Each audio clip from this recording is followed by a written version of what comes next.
Hey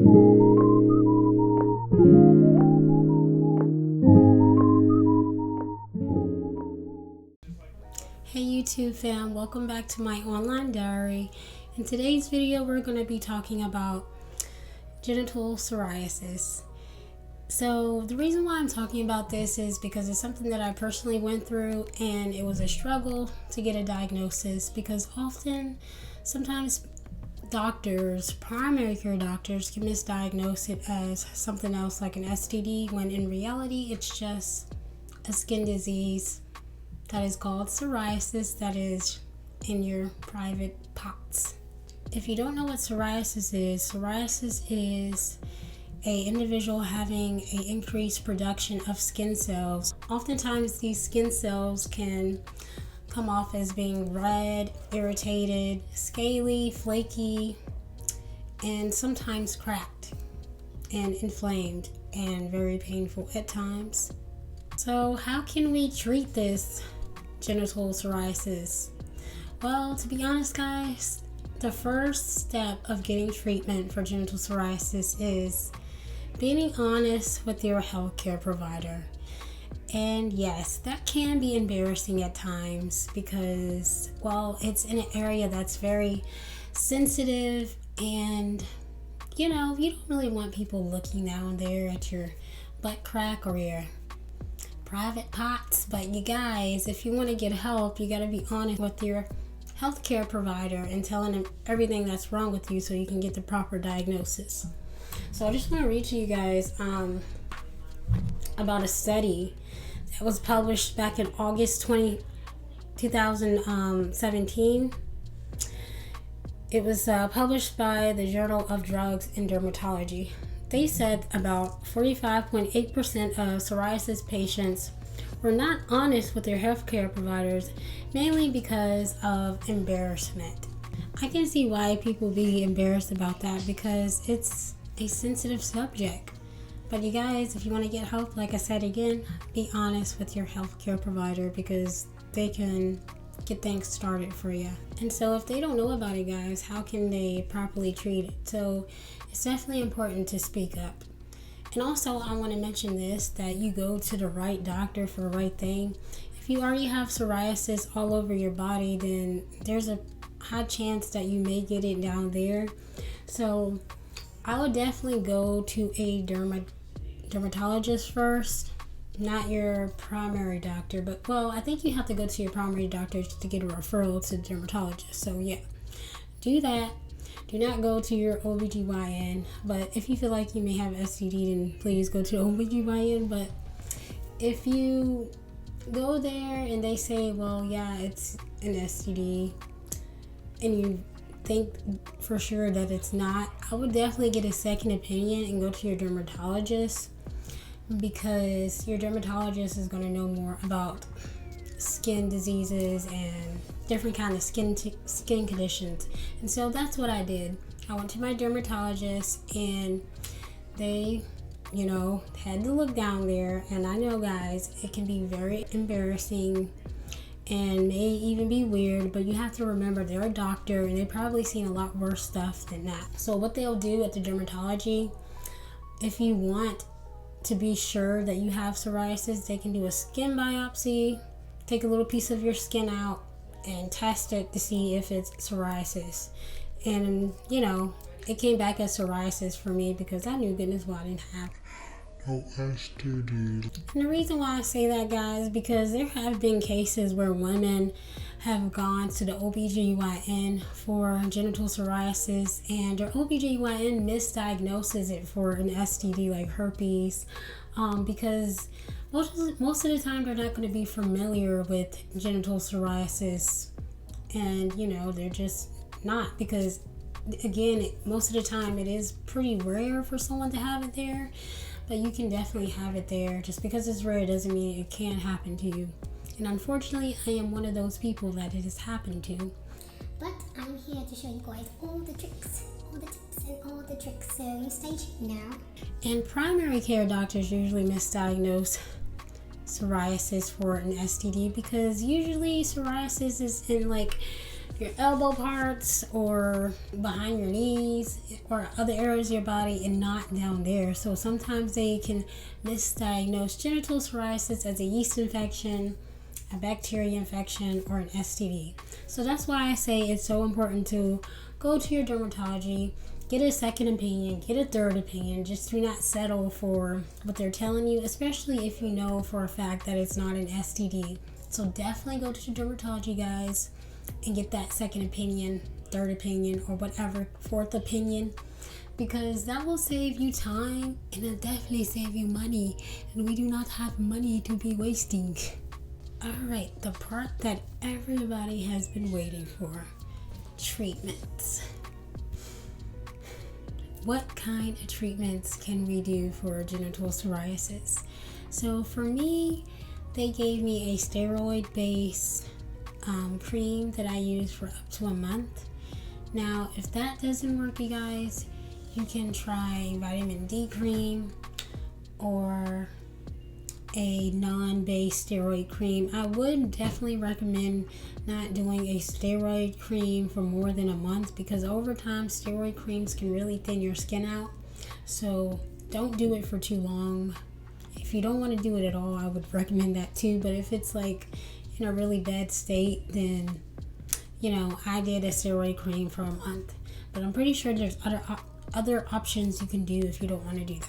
Alright, the other one is taking something by mouth, like a pill, or sometimes they have injections or infusions. I tried an injection shot for 1 month. I think it was called Starlera or something like that, but the only reason why I stopped that one because it gave me painful headaches and I only did it for a month, so I stopped it after that. So right now I am not taking any medications by my doctor just because I really want to go the natural route and try something natural. Right now I am doing the vitamin D cream. I ran out, so I can't show you guys, but I also do use Vanicream.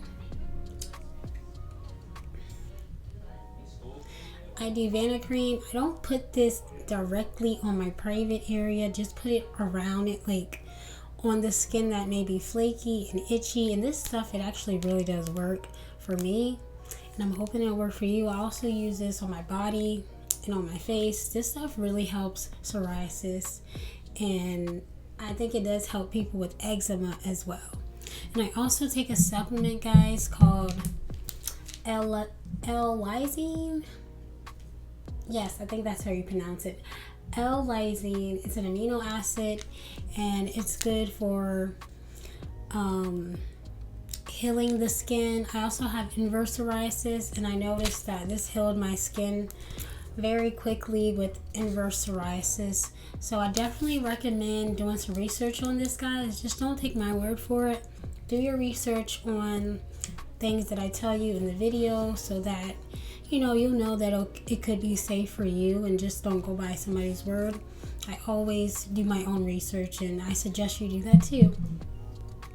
Next thing I would recommend for ladies and men to wear breathable clothing down there. So natural fibers like cotton, linen, or silk, stuff that can help your skin to breathe. You don't want to wear like skin tight clothes, because that's going to irritate the area even more. So even if you're at home, you can just, ladies, you can just wear a dress.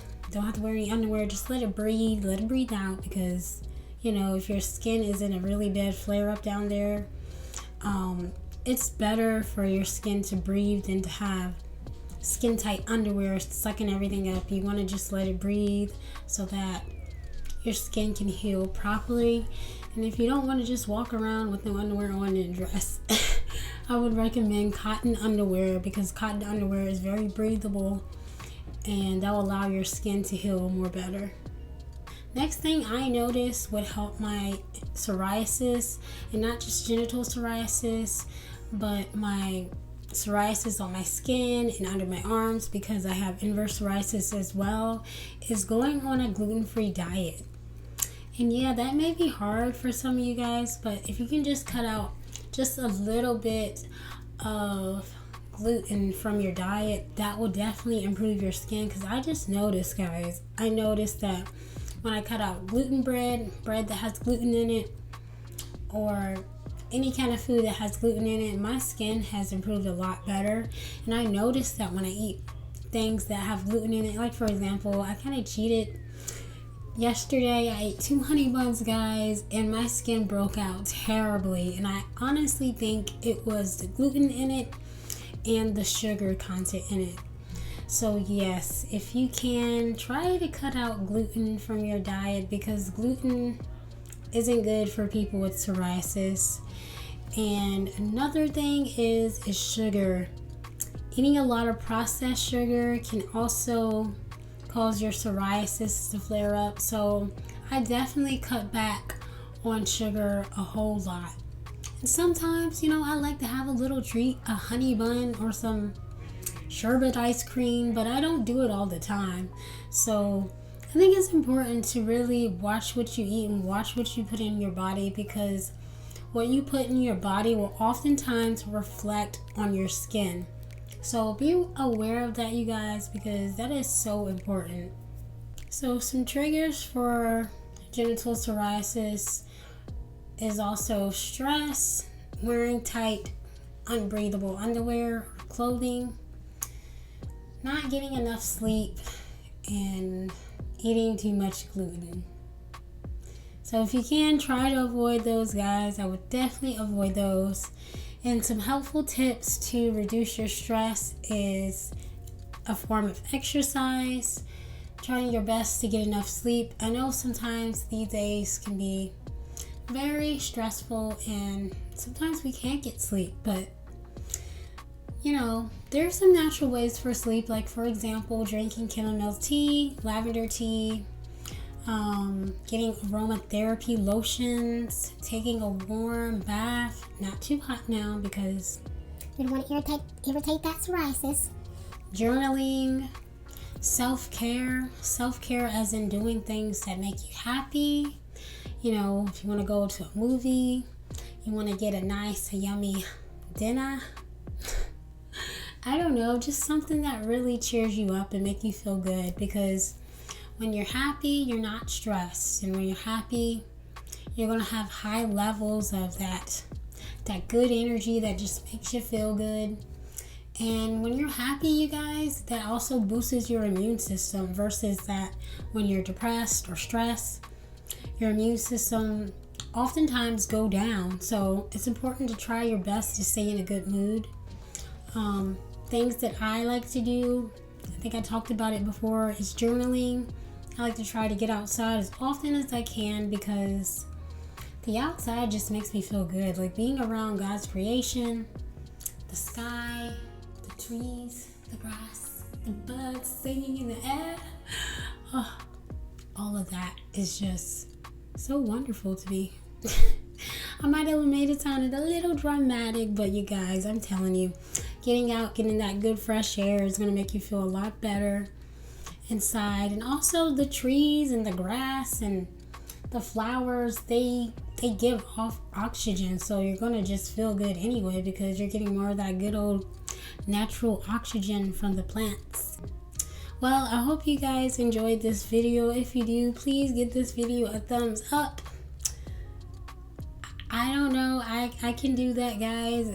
I think I'm like super double jointed, because I don't think nobody else can do this. But please give this video a thumbs up, guys, and comment down below your experience with genital psoriasis, or if you have it, or if you thought this video was interesting and you want more information on psoriasis.